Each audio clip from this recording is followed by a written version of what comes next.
Hi, welcome to the Ignatius Press podcast. My name is John Herreid. I'm the creative director for marketing here at Ignatius Press, and I design a lot of our book covers, a lot of our DVD covers, and I work on our catalogs. Today, I'm going to be talking with Timothy Jones. Welcome, Tim. Oh, thank you, John. It's great to see you again. So, Timothy Jones is an artist and illustrator with a background in graphic design. For over a decade, he's taught art at a Catholic school in Minnesota, and his artwork has been featured on book covers and in exhibitions around the country.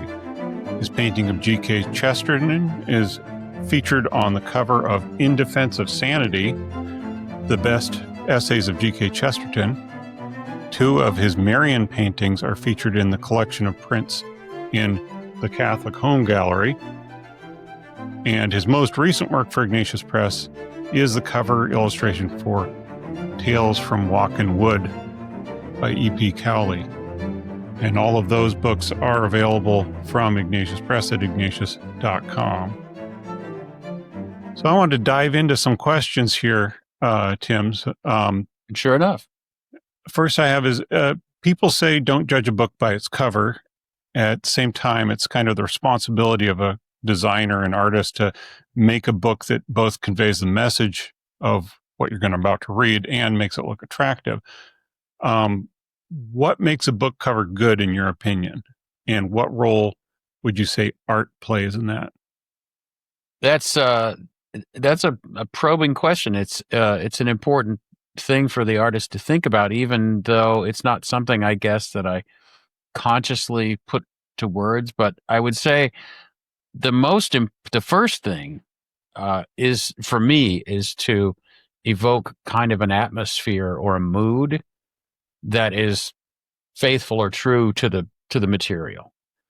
And how that's done, with colors, you know more about that than I do. You have designed some fantastic covers. But I think to me, that's the first job, is to get the mood and the atmosphere right.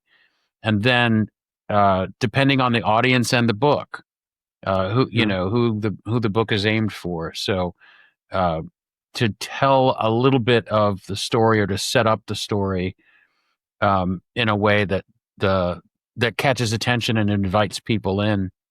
Of course, that could vary a lot depending on what kind of story it is. So. Yeah, that was one of my pet peeves when I was a kid. You'd go and, look in the young adult fantasy section, and there would be a cover that had like a cool dragon and some other stuff on it. You get home and you find out nothing is about this is in the story. Oh.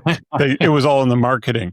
So you wanted to look exciting, but you don't want to, throw people off. So that was one of the things I liked about the working with you on the Walking Wood cover. Is it's a fantasy book for kids, and you want to make it feel like this is what you're going to get in the story. Right. Well, I can sympathize, but because any chance to draw a cool dragon is a great thing, and it happens to be a big part of the story. So, but also the mood of just the idea of those woods. There's so much more going on though in that book. Yeah, and it's kind of like a cozy fantasy in the vein of so Tolkien-esque and C.S. Lewis style sort of. We got a fantasy going on here, but there's some scary elements, but at the same time there's also a lot of these almost Wind in the Willows style coziness going on. Right, and just layers too of background and things like that. It did remind me of Tolkien, and you wonder about the history of these different, I'd say races maybe, or creatures. The book, and their interactions and all that. So it was really interesting to try to keep, stay on top of where this creature is coming from and their history and things like that. Yeah. Well, I want to talk a little bit about the cover of In Defense of Sanity. So that was I've done a bunch of books by Chesterton, designing the covers for them. And at a certain point you say, this photograph of Chesterton has been used like a zillion times on different covers. I want to do something different. And when I saw you post, I think it was on social media, that portrait you did of Chesterton. I'm going to pull the book out here again, but it was just very striking to me. And I know from like painting from photographs, you can't do just an exact copy of a photograph. This is based on a photograph, but it's got its own flavor to it. It's definitely more than just a straight up copy of something, and there's so much been added to it, and the atmosphere of it. It really was striking to me. So knew immediately I wanted to use it on a book cover, and then that book project came along, and went and asked you, and you said, sure, I could use it. So I wanted to ask, how did that portrait come about? Well, thanks very much for your kind words about that. It's something I had just wanted to do. Chesterton had a really important positive influence on I'll say my early Catholic experience, but I had been a convert for about 10 years since 1993. Well, longer than that, but uh, converting to Catholicism, entering the church, participating in the church and the sacraments is one thing, but how to live a life that's kind of authentically Catholic when you had no background or no experience with that kind of thing it's kind of a process, for sure. And I wasn't entirely certain about how to go about that, but Chesterton, I think, provided me a point of view and a way of looking at the world that was really helpful for me in that regard, because he was so joyful and grateful for everything, and loved the world, loved creation, and it was a great pattern for me to follow. His good humor, I loved his writing, and I just painted that in tribute to him. And I painted another portrait a short time later of Hilaire Belloc, because I knew I wanted to paint the two of them because they were such good friends. But it was just one of those projects that I just wanted to do, and I felt that photo was a good resource. I liked the mood of it, and I liked how he seemed to be, in thought and all that. So I thought it was a good starting place.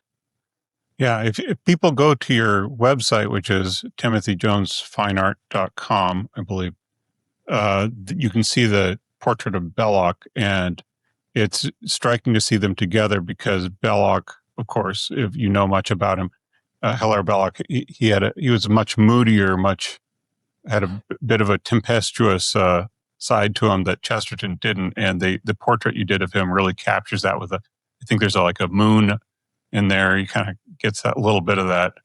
This Right. guy's got a little bit of a darker streak to more him. brooding sort of character, and I love his poetry. I was just looking at his poems about October, and then there's another one about November, and I just find it really moving. He's he's a great poet in that way, but mainly, I think at the time I had been thinking about these artistic, creative, and spiritual friendships, and Chesterton and Belloc were an obvious pair. And then I have always intended also to paint C.S. Lewis and J.R.R. Tolkien in a similar way, and I haven't done it yet.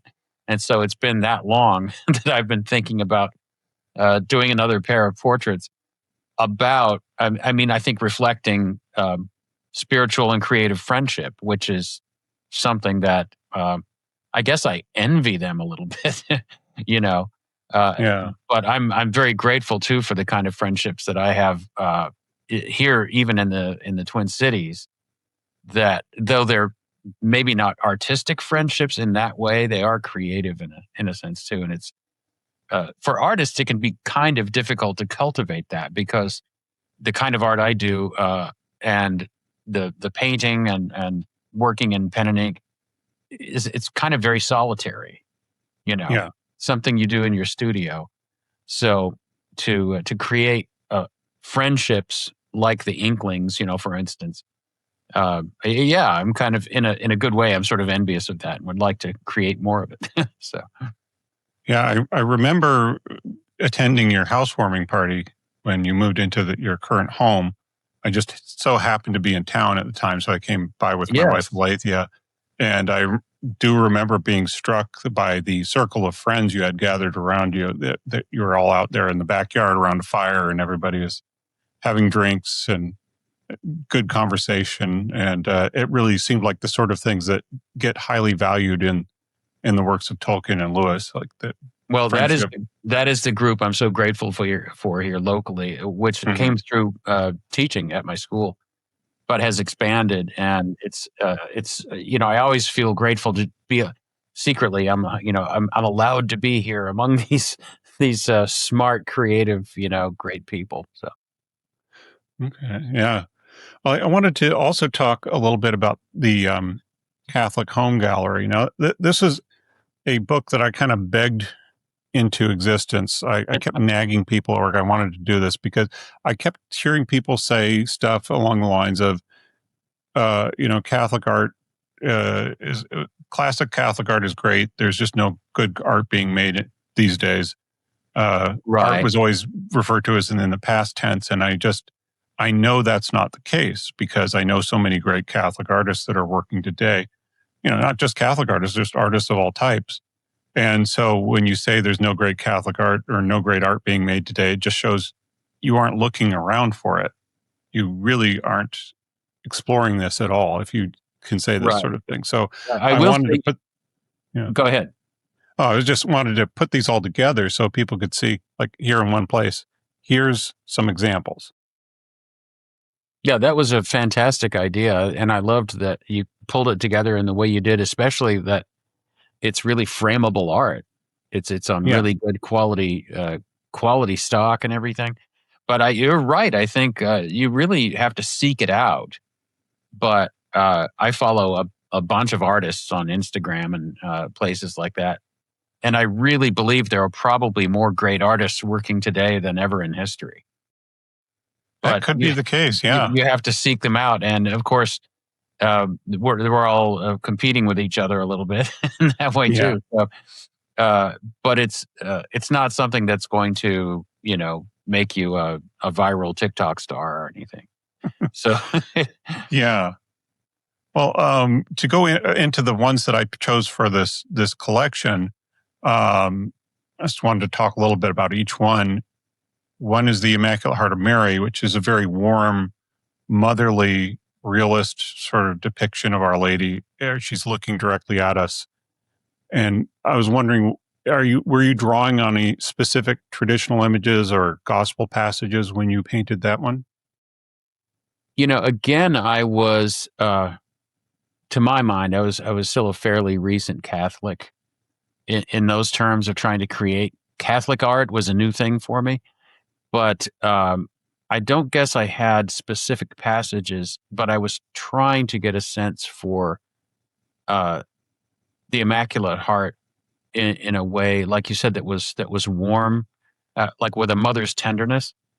And there happened to be a lady at my parish. I didn't know much about Catholic devotions even yet, and I had been learning about the brown scapular, and I saw her wearing one, and I was curious about that. But I knew her to be very devout, and had spoken to her a few times, and she had a very sweet presence. And so I asked her if she would mind. Because I also thought she would make a great model. It's sort of an awkward thing for artists to to Hmm. open a conversation about. Would you mind if I painted your picture? But she was really gracious and came out to my house and modeled, and it was very hot. But she she did a fantastic job. There was just something about her face and her personality and her presence that evoked to me that motherly, tender sort of presence that I thought Mary could have in a piece of art.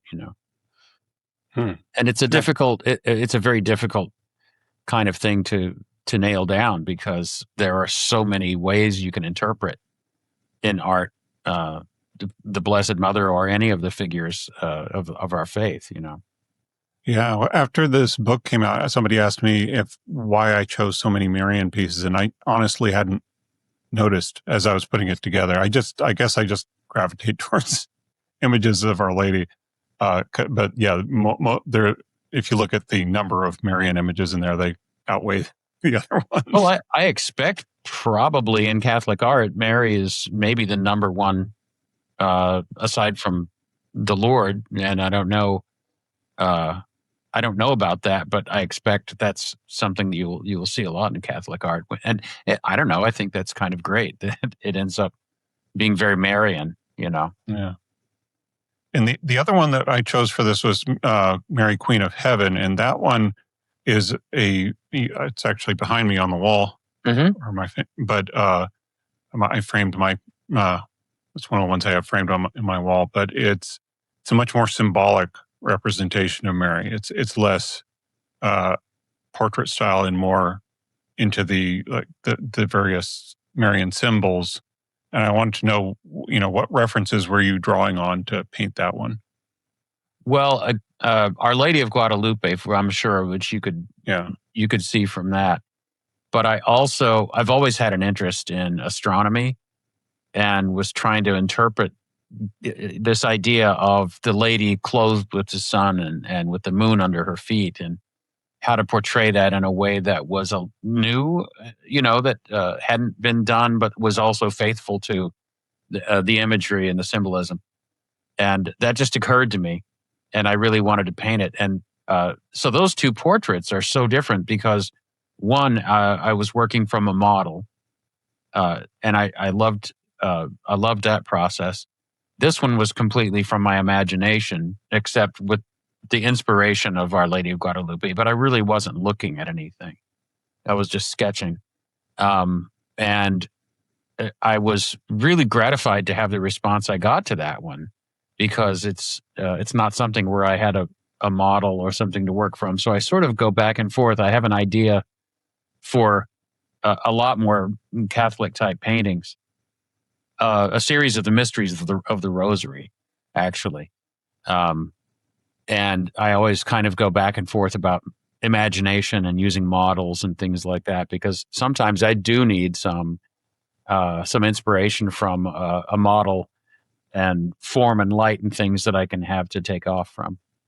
But I suppose Our Lady of Guadalupe sort of provided some structure like that for me. And then more recently, since I follow you and, we're Facebook friends and I follow your Instagram, you've been doing a lot of pen and ink drawings, and they're very meticulous. And you've done this kind of series about some animal friends that there's some kind of story, it looks like, that could be coming along through that. But I was assigned to design the cover for Tales from Walking Wood. I thought, this style would work perfectly for the cover. So I sent my art director some of your sketches, and I said, I want to hire Tim Jones to do the cover. Do you think we could work with them? And she showed it around to the rest of the editorial team, and they were very enthusiastic about the idea. So yeah, and the final cover, it's very beautiful. It was drawn in, pen and ink, black and white, and then I added a little bit of digital color, sort of a limited palette type of thing. And then you also did the wonderful lettering, which is very sort of Art Nouveau, twisting, viney lettering up at the top. Well, there was so much in the book about growth and these trees and nature and things like that, and it seemed to make sense to me. Some lettering that seemed maybe alive too. Yeah, and so what I wanted to kind of talk about a little bit here, because sometimes people will be curious, like, how do you do a book cover like this when you're working with an illustrator? And for the process on this, from what I remember, is I kind of pointed out some of the more important characters, symbols, things in the story, and asked if you could come up with some ideas. And you sent me back a couple of pencil sketches. They were all really interesting. And then those went over to the art director, and there was a response back where they had a couple of suggested, could you tweak this? Could you add that in? And that went Sure. back to you, and then sent back another pencil sketch. And at that point, I signed off on it, and you started working on it. So when it comes to doing that kind of work, is that the usual process that you handle when you're doing that? I have to say, I used to work in product design and illustration and things like that for a long time. And, designing by committee can be a real frustrating process, but I thought it went really smoothly. I was really grateful for the way things went. And, when it came down to, I had a few pencil sketches and it was sort of like, okay, one from column A and one from column B, and use this one with this other element. And I thought it worked really, really well. I thought the suggestions were good.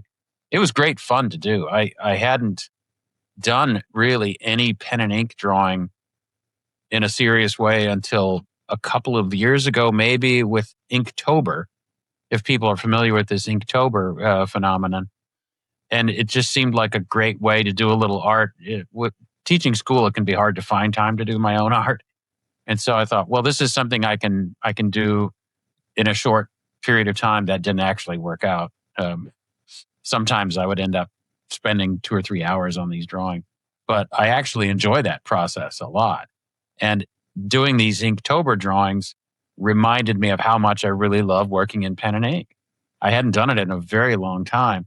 And I'm one of these guys. I have a friend, when I posted some of my pen and ink work with a lot of stippling, these tiny dots. And he said, he's an artist too. And he was, I always hated stippling. Oh man, I couldn't stand when I had to do stippling. And I actually enjoy it. It's kind of a meditative thing. So I do enjoy that aspect of pen and ink where you get very meticulous, and cross hatching and the stippling and all that kind of stuff to me it's very absorbing.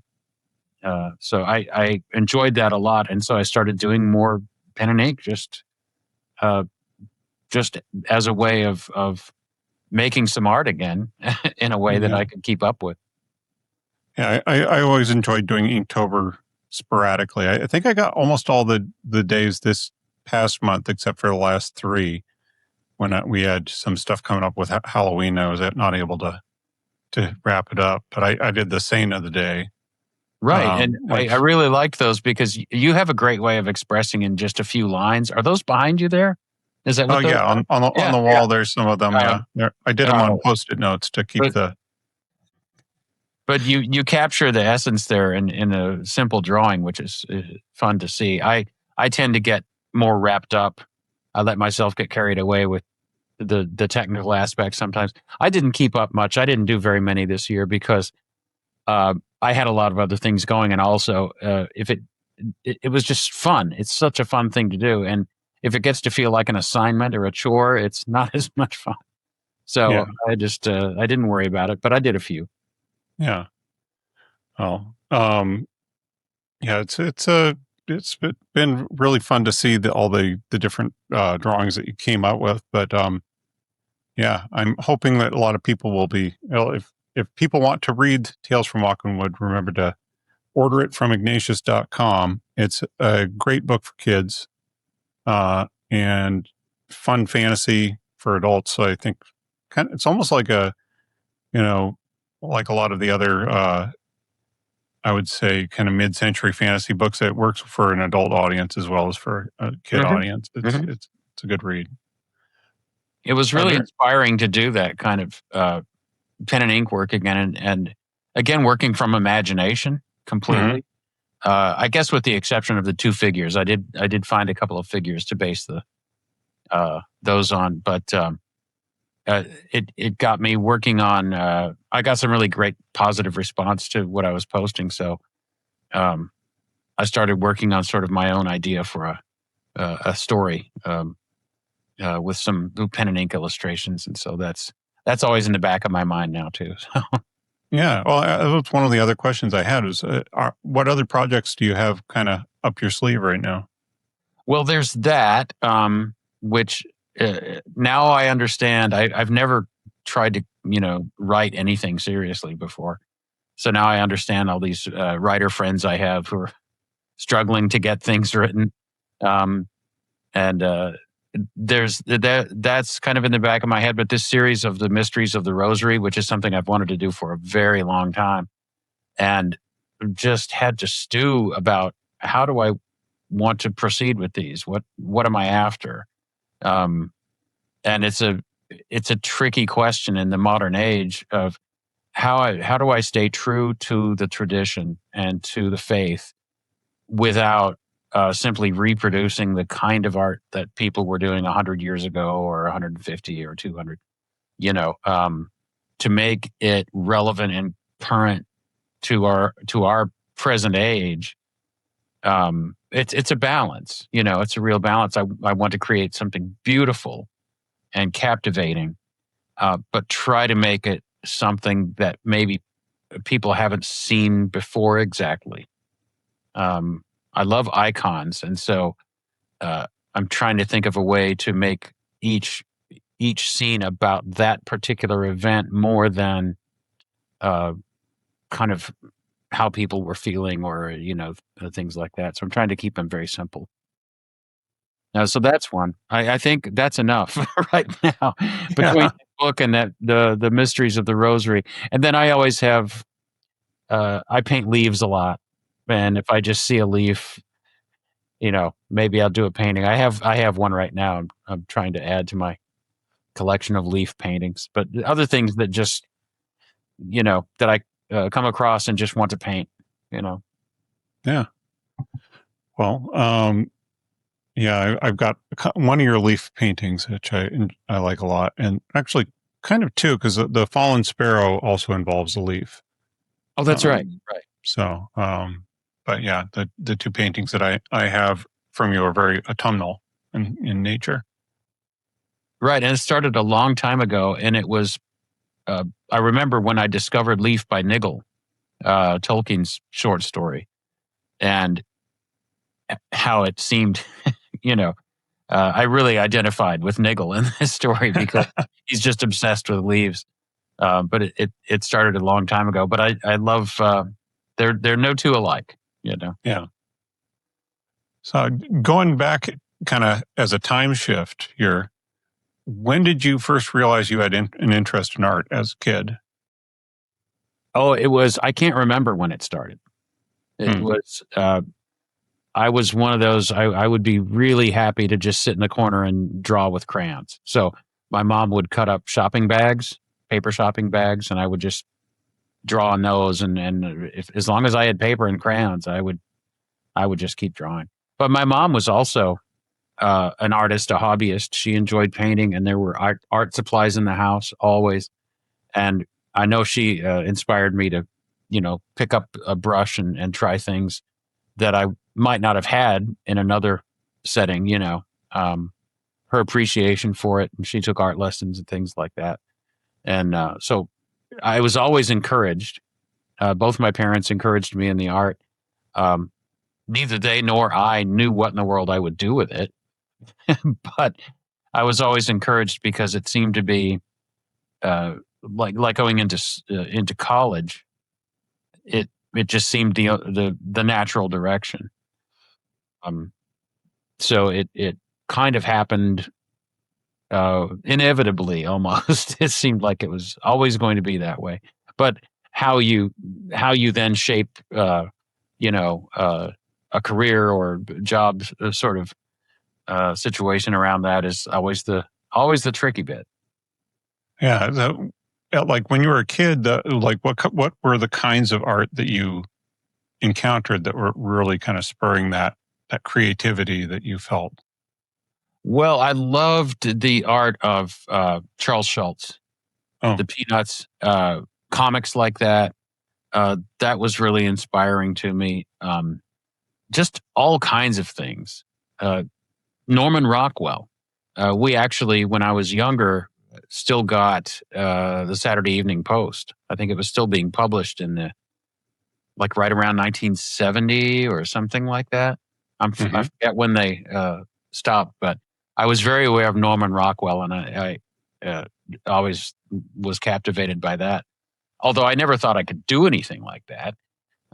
But that was great. But Peanuts, all the great comics like that. I remember one time trying to draw Superman day after day in first grade. Every morning I would come in and try to draw Superman, and I was never happy with it. And I would just draw it over and over. And finally, my first grade teacher said, "I want you to draw something besides Superman. You're just coming in and drawing Superman." But I never could make it look like whoever it was that was drawing the comic, in first grade. I was very frustrated. It's like his arms look like macaroni and things like that. So, and it's interesting you mentioned Peanuts and Charles Schulz because your work is very meticulous, and of course Peanuts is very simplified, and but also I've seen stuff that Charles Schulz drew that shows like he could do serious, very detailed drawings. He was a very accomplished artist. He was very consciously making the artistic choice to draw in the way that he did for the Peanuts comics. And it's like they're designs that are one of those sort of deceptively simple designs. You try to replicate it and you get something just slightly wrong in it. It doesn't look right. Right. I think you had to have a genius to use the panels the way he did, and the expressions and just minute kind of body language things. And he was terrific at that. And then later on, of course, when I was much older, he had Calvin and Hobbes, which I think, to my mind, is the greatest comic ever done. Calvin and Hobbes. And Bill Watterson retired after just 10 years or so of making that. Yeah, it's pretty. But I've pretty looked quick. up. I've looked up some art that he's done. You can't find much of it. I don't know if he's working under a pseudonym, but he's also just tremendously skilled, which you can see in the comic some. But right, he just has that sense for getting the most out of the simplest things. Yeah. Tremendous, yeah. So when I used to, I don't have a whole lot of formal art schooling, but I did go to art classes a couple different places. And I remember this was 25 years or so ago that the art schools that I took some classes at were very much divided into people who were going into illustration and concept art and stuff like that. And they were teaching you the skills you needed to know. They were like, Right. you got to grind and grind. And then there was the fine art people, and they were basically not doing any of that. The fine art people were learning how to express their feelings through whatever they were doing. Right.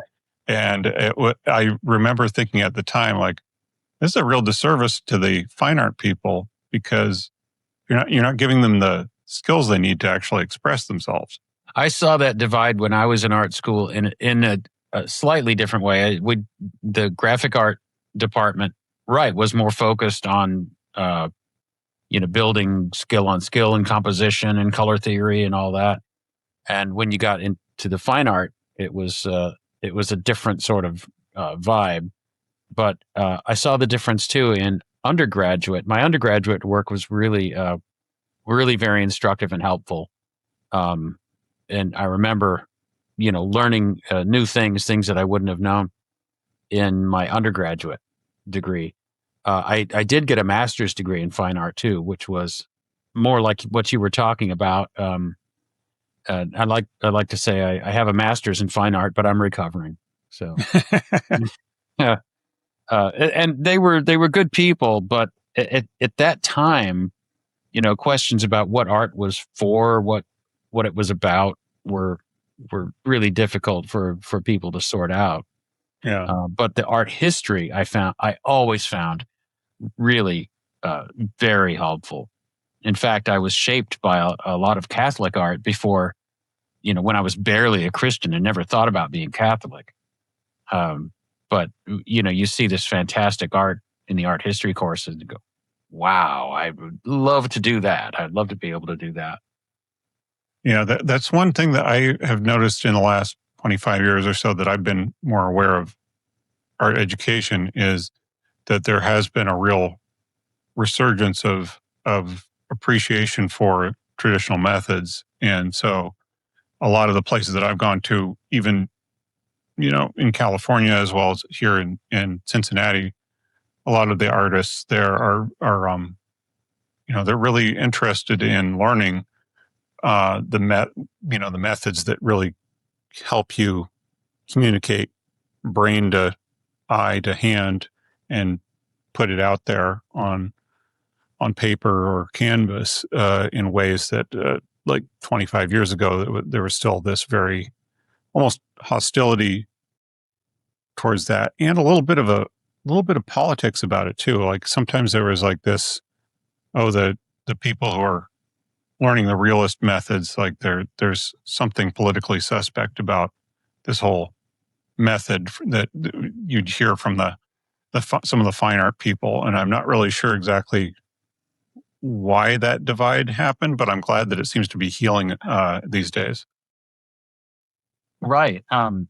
It has. There's been a big resurgence in traditional training because I think people have been clamoring for it. They looked for it, and maybe also a little fatigue with a lot of modern art. Is I think as much as any other kind of approach to art, so much of it's been done, and modern art's 100 years old at least. At least what we think of as modern art. So. Right. There's a big resurgence and enthusiasm for it. That's what I teach at my high school. It's observational and representational, and you're trying to be faithful to your subject. And those are skills that can be taught. Yeah. You can learn. You can learn, how do I start a drawing? How do I get shapes and relationships and angles and things like that? Right. A lot of people can learn that, much more than they think. So it is something that you can present to people in a way that you can build skill on skill. And the other approach to art, the more modern individual sort of, I don't know, I don't know, all the ways to describe it, but it's not something really that can be taught. And it's very individualized to the point where you would say, well, maybe you know what it isn't, but you don't know how to proceed. You have to chart your own course, I suppose, in that way. Yeah. So when it comes to teaching art, which you do, is there anybody that you model your sort of educational methods on, or is this the methodology kind of something you put together yourself? Well, it's inspired by the old atelier method, the art academies, but you can't duplicate what the art academies do in a high school setting where all of our students take art, all 4 years, and they are all in the choir, and they are all in drama.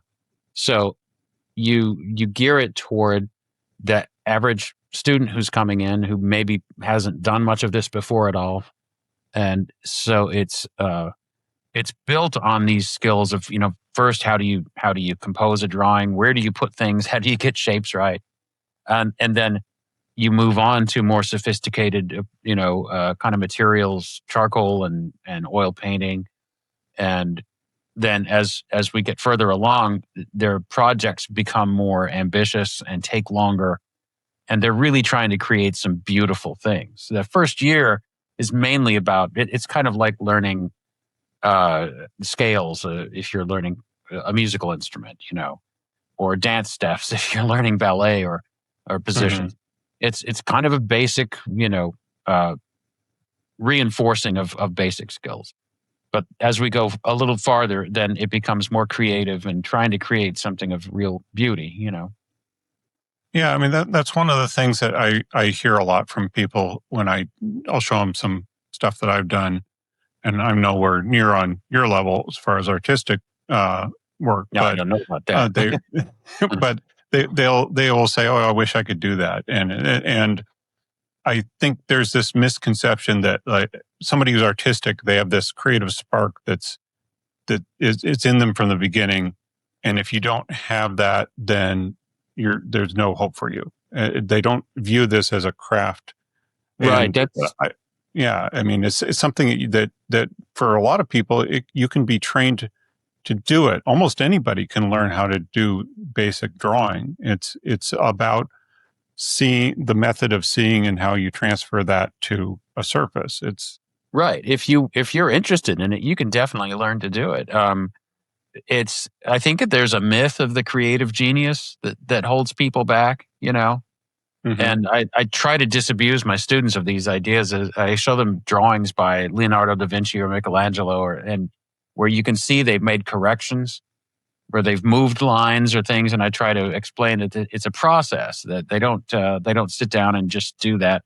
And I have a story from my own high school days when I came in first day of art class in ninth grade. Our teacher was explaining, Carrie Mae Snap, the most patient, great art teacher. She was explaining how she graded on whether we improved, on how much we improved, and I was terrified because I did not think what if I can't improve? What if I'm just plateaued? What if this is as far as I can go? Um, and that's something I remember and try to, head off as far as my students, where they don't start to think that way. That if you practice it and if you pursue it, you will just continue to get better and better. Yeah. And that's maybe hard for some of them to believe. I remember the story about the great cello player Pablo Casals. He would practice every day, and somebody asked him why he was doing this. Was when he was in his 80s. How come you're still practicing every day? Right. And he said, Because I want to improve." Right.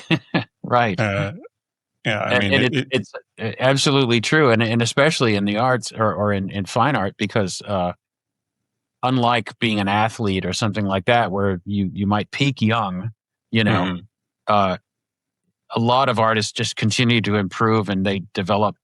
There's more perception. There's something more subtle and perceptive about work as you get older and mature as an artist. It's very encouraging.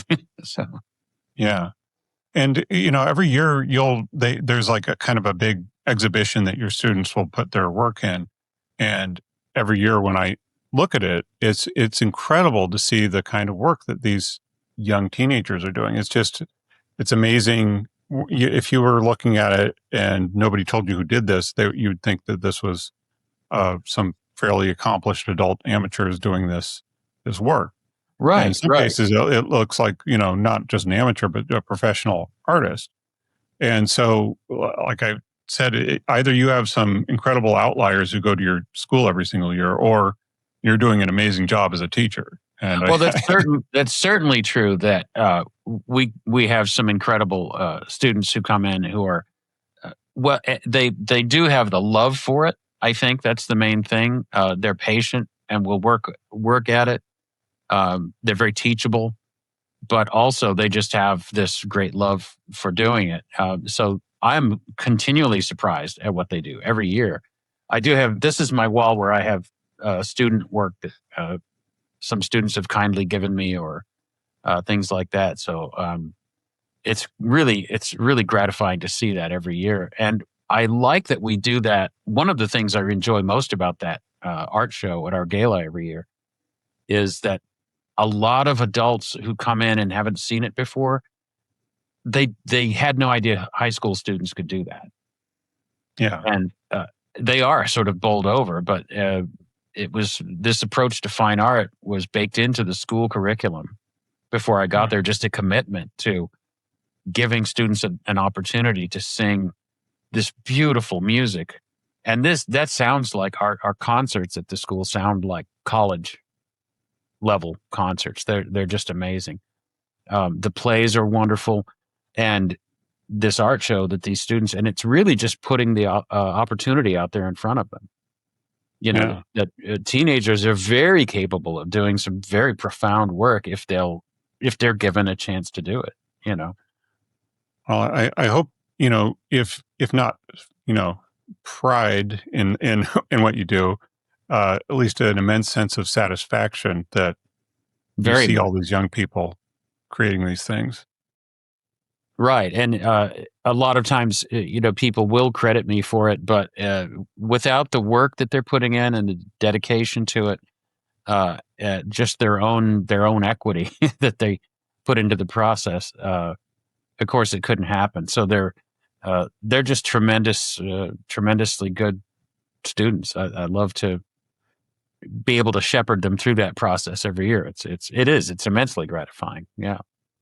So, as an art educator, if there was one thing you could change about art education and just in general for kids, what would you say like would be the one big thing that, like, we have a lot of people who listen to this who are homeschoolers, or they send their kids to private school or something like that. Is there like one thing that you could point at as like a little bit of a change for better that some people could do? It's a difficult question because every family is going to be different as far as homeschooling and things like that. And um, I guess again, the opportunity, the time to do it, and the belief that this isn't some special, gift that's brought down on a golden platter and that only a few people can do it. Um, and also that everything you create doesn't have to be like a Renaissance masterpiece. That I love the idea, and this is one of the things I love about my student wall too, is uh, to see students move on from high school and they're continuing to create. Is very gratifying, and even if there are so many different kinds of creativity, things that you can do in your home or for your friends, or all kinds of different things that don't need to be what we think of as masterpieces, things like that. I would love to see it integrated into home life, you Oh, know, where we were doing more of our own. Um, so much now is compartmentalized, where you need to leave this to the professionals. I think it would be great to see art integrated as just more of a community and home sort of activity, because I have a painting my dad did, which I never knew he tried to paint anything at all. He was an ex-sailor and police sergeant and things like that. But it's so great to hold that in my hands and see what he was doing in his mind. You could see his mind working as he was trying to sort all this out. But something made by someone's hands, um, and given or kept, is it's a precious thing. I try to convince my students of that when they're working on their projects. I said they're painting a picture of their own hands, and I try to convince them. I know you don't think so, but your children will treasure this, or maybe your grandchildren. It's like, oh, this is my grandfather painted his own hands when he was in high school, and uh, of course, it's hard to make a teenager believe that sometimes, but uh, yeah, I just love the community aspect of art, that it builds bridges between people. yeah. With my own family, I just constantly have scratch paper around, and my kids go through it bundles of scratch paper. Right. They're always drawing things. They're always making things, making cardboard box projects and stuff like that. And I've tried to encourage that, even though it is a mess. But it's Right.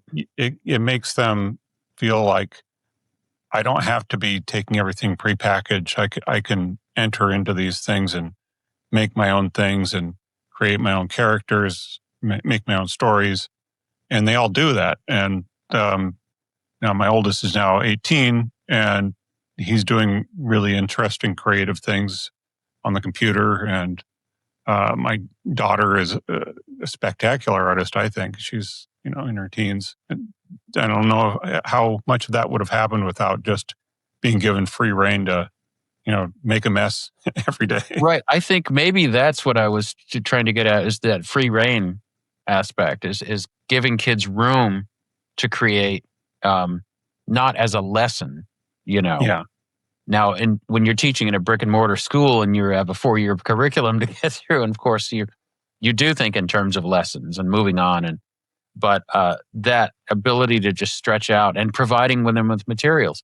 If it's not drawing and painting, it might be knitting or crocheting or woodworking or any number of things that that people can do in creative ways. Decorating. I'd love to see people making their house really reflect their personality and their family and their home life. Rather than running out and buying something from a big box store to hang on your to hang on your wall. Well, thanks you so much for taking the time to talk with us today, Oh, John, Tim. thank you. Yeah. And you can find Tim Jones' work on the covers of Tales from Walking Wood by E.P. Cowley, In Defense of Sanity, The Best Essays of G.K. Chesterton, and 2 of his prints are in the collection, the Catholic Home Gallery, and they're all available at ignatius.com. And you can follow Tim's work on Instagram, which is, his handle there is at Timothy Jones Fine Art. And he has a website, timothyjonesfineart.com, where you can purchase prints and original artwork.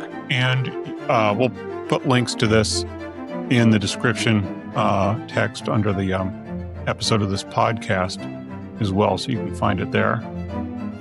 But anyway, thanks again, Tim, and I hope I can make my way up to Minnesota sometime soon to visit you again in person.